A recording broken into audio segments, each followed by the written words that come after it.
반갑습니다. 말씀으로 하루를 여는 주님의 백성들을 예수님의 이름으로 축복합니다. 2024년 8월 1일 목요일 오늘 주신 말씀은 예레미야 42장 15절부터 22절까지입니다.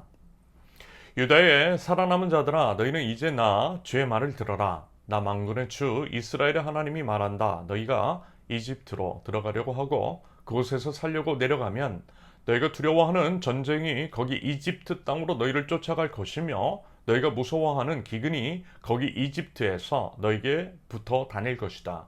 너희는 거기에서 죽을 것이다. 마침내 이집트 땅에서 머물려고 그곳에 내려가기로 작정한 모든 사람은 거기에서 전쟁과 기근과 연병으로 죽을 것이다. 내가 그들에게 내리는 재앙에서 아무도 벗어나거나 빠져나가지 못할 것이다. 나 만군의 주 이스라엘의 하나님이 말한다. 너희가 이집트로 들어갈 경우에는 내가 예루살렘 주민에게 큰 분노를 쏟아 부었던 것처럼 너희에게도 나의 분노를 쏟아 붓겠다. 그러면 너희는 원망과 놀라움과 저주와 조소의 대상이 되고 다시는 이곳을 볼 수 없을 것이다. 유다에 살아남은 여러분, 주님께서 여러분에게 이집트로 가지 말라고 말씀하셨습니다. 여러분이 분명히 아시는 대로 나도 오늘 여러분에게 같은 경고를 하였습니다. 여러분은 나를 여러분의 하나님이신 주님께 보내면서 나에게 간구하였습니다. 주 우리의 하나님께 우리를 위하여 기도를 드려 주십시오. 그리고 주 우리의 하나님께서 말씀하시는 것이면 무엇이든지 우리에게 알려주십시오. 우리가 그대로 실천하겠습니다 하고 간구하였습니다. 그러나 여러분은 이 일로 치명적인 실수를 저질렀습니다. 나는 오늘 여러분에게 이 모든 것을 다 알려드렸습니다. 그런데 여러분은 나에게 청해서 여러분의 하나님 주님의 말씀을 들었는데도 그대로 따르지 않았습니다. 그러므로 이제 여러분이 가서 정착하기를 바라는 그곳에서 전쟁과 기근과 연병으로 죽는다는 것을 확실히 알아두십시오. 아멘.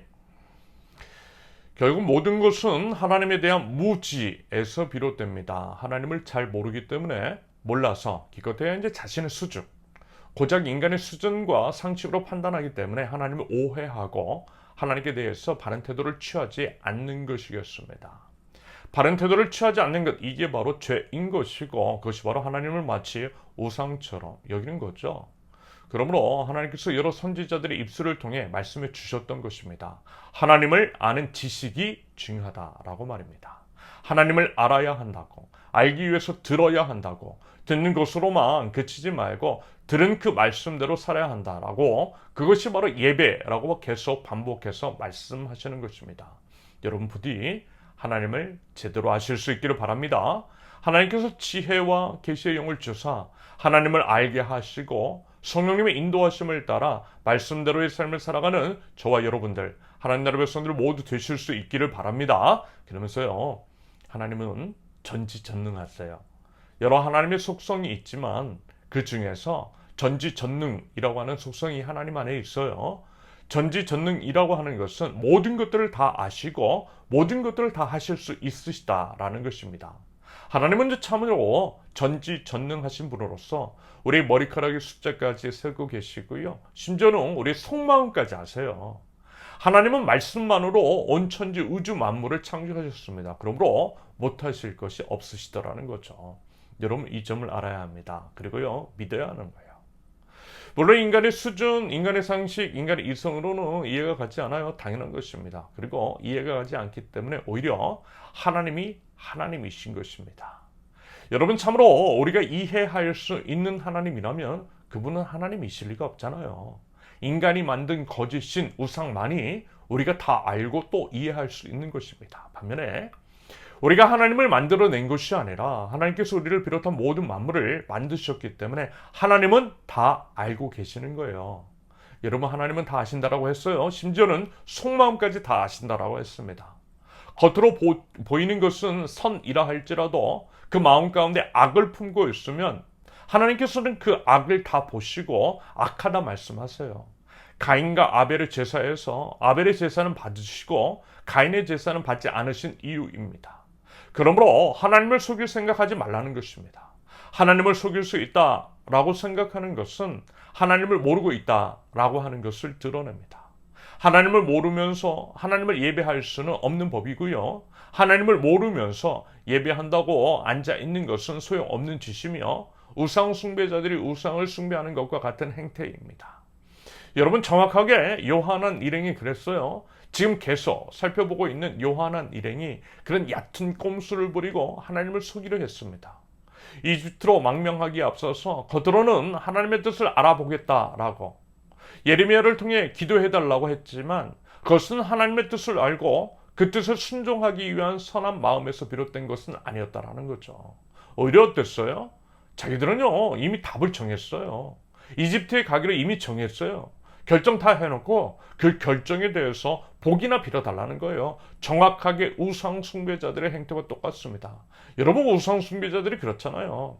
자신의 욕심을, 자신의 생각을 여러분 바꾸지 않아요. 그리고 점을 보러 가요. 그래서 이제 점괘가 본인의 뜻대로 나오지 않으면 어때요? 복채 더 얹어줘요. 좀 더 비싼 굿을 하고 부적을 사요. 그러면 자기 뜻대로 점괘가 바뀌어요. 우상의 마음이 바뀌어요. 그런 식으로 자신의 생각을 관철시키고 자신의 욕심을 채우는 것. 그것이 바로 우상 숭배자의 악한 태도입니다. 하지만요, 하나님 나라 신앙은 그런 것 아니라고 했잖아요. 하나님은 하나님의 뜻을 바꾸지 않으세요. 왜요? 하나님이시니까. 그리고 하나님이 옳으시니까. 하나님의 뜻대로 되어야만 모두에게 좋고 이로운 것이니까. 설령 이해가 가지 않고 지금 당장은 손해를 보는 것 같아 보여도 결국에는 선하신 하나님께서 선하게 바꿔 주실 테니까. 그래서요, 하나님은 하나님의 뜻을 바꾸지 않으세요. 바꿔야 할 것은 뭐예요? 우리의 생각입니다. 바꿔야 할 것은 우리의 뜻입니다. 바꿔야 할 것은 우리의 모든 것이라는 거예요. 우리 고집을 꺾는 것, 십자가 위에서 죽이는 것, 이것이 우리의 신앙입니다. 십자가를 거치면요, 여러분 부활이 있어요. 그것이 참 하나님 나라 신앙, 하나님을 경외하는 자, 하나님을 바르게 알고 있는 자가 취해야 할 태도인 줄로 믿습니다. 하지만 뭐라고 했다고요? 안타깝게도 요한은 일행은 하나님 없는 자들이었습니다. 그래서 우상 숭배하듯 감히 하나님을 우상처럼 대했어요. 겉으로는 하나님을 존중하는 것처럼 보였지만 속마음은 그렇지 않았습니다. 여러분, 그것을 왜 하나님께서 모르시겠느냐라는 거예요. 그래서 하나님께서 진노하신 겁니다. 어쩌면 어제 말씀에서 표현을 했던 것처럼 열흘씩이나 기도응답이 열흘씩이나 지체하신 것은 하나님의 그 속마음이 반영된 것일 수 있다라고 했습니다. 어쩌면 그 기간에 철저하게 회개하기를 바라셨던 하나님의 마음이 그 안에 있었을 수 있다라고 봐요. 그래서 보세요. 분명하게 말씀하시잖아요. 하나님께서는 예레미야를 통해 이집트에 가지 말 것을, 만약에 하나님의 말씀을 어기고 이집트에 가면 반드시 이제 망하고 화를 당할 것을 분명하게 말씀하십니다. 그리고 사실 이게 맞는 것은 예레미야도 남아 있잖아요. 심지어는 바빌로니아로 가지 않고 유다에 남아 있잖아요. 여전히 함께 하시는 하나님을 기대하고 하나님께서 행하실 회복을 기대하면서 남아 있잖아요. 그러니 이게 맞는 거죠. 그렇지 않았다면 예레미야도 진즉 떠났겠죠. 하지만 요한은 하나님이 아닌 사람을 의지했기 때문에, 하나님이 아닌 이집트가 자신들을 지켜줄 것이라 착각했기 때문에 이집트로 가려 했던 것이고요. 이미 그 생각을 굳혔으면서 겉으로는 하나님께 여쭤보는 척 했던 것입니다. 사실 여쭤본다라기보다는 본인이 답을 결정해 놓고선 그 답을 앵무새처럼 반복해 들려주기를 바랐던 거죠. 그런 식으로 자신의 결정에 셀프 정당성을 부여하고 싶었던 것입니다. 그런데 뭐라고요? 다 아셨어요. 그 속셈을, 그 더러운 속마음을. 그래서 예레미야가 이렇게 말합니다. 21절. 나는 오늘 여러분에게 이 모든 것을 다 알려드렸습니다. 그런데 여러분은 나에게 청해서 여러분의 하나님 주님의 말씀을 들었는데도 그대로 따르지 않았습니다. 이미 주님의 뜻을 들었음에도 그대로 따르지 않았다라고 하는, 그럴 생각이 원래 없었다는, 그래서 그들의 운명이 어떻게 된대요? 22절. 그러므로 이제 여러분이 가서 정착하기를 바라는 그곳에서 전쟁과 기근과 연병으로 죽는다는 것을 확실히 알아두십시오. 그래서 정말 이렇게 돼요. 이런 말을 듣고도 고집을 꺾지 않고 본인들의 뜻대로 하다가 하나님의 심판을 받게 됩니다. 여러분 어떻습니까? 우리는 과연 어떤 사람입니까? 그 전에 하나님을 제대로 알고 계십니까? 그 하나님께 합당한 반응을 보여드리고 계세요? 영생은 곧 참 하나님과 그의 아들 예수 그리스도를 아는 것이라고 했습니다. 생명의 주님을 바로 알고 그 알에 따른 바른 삶의 행실을 드릴 때에 그 삶을 우리 하나님께서 기뻐하시고 생명의 길로 인도하여 주시는 줄로 믿습니다. 바라기는 우리의 속마음까지도 다 아시는 우리 주님 앞에 정직한 예배를 올려드릴 줄 아는 저와 여러분들, 하나님 나라 백성들 모두 되실 수 있기를 예수님의 이름으로 축원합니다. 함께 기도합니다. 저의 속마음까지도 살펴보시는 우리 하나님 앞에 정결한 예배, 온 마음과 정성과 뜻을 다하는 예배, 저희의 속마음까지도 거룩한 예배를 올려드리기를 원합니다. 오직 저희 모든 것들을 십자가 위에 매달고 오직 주님의 뜻에 온전한 순종과 예배를 드릴 줄 아는 저희들, 거룩한 산 제물의 예배자가 될 수 있도록 우리 주님 저를 인도하여 주시옵소서. 예수님의 이름으로 기도합니다. 아멘. 하나님께서 오늘 주신 말씀과 각자의 기도 제목을 놓고 우리 잠시 기도합니다.